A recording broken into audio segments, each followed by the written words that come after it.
apa yang lagi ingin disampaikan. Coba dikeluarin. Kadang gue ngerasa gue tuh suka demam gitu. Pokoknya drop lah lagi nggak enak gitu ya.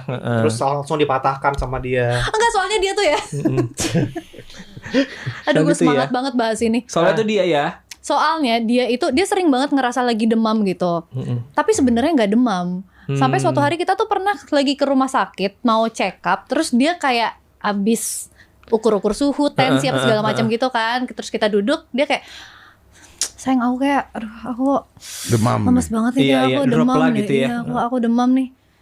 Anda baru cek temperatur tadi pakai termometer 36. Oh, tensi juga aman. Tensi aman. Kayak apa yang Iya, bikin kamu iya. merasa demam? Tapi lu Apa? ngerti kan, kayak badan kayak, aduh gak enak nih, kayak demam gitu. Terus kayak cuman pengen didengar aja, pengen kayak, oh iya demam gitu. Tapi dia Iya, langsung iya. kayak, tak tak tak tak tak. Enggak gitu.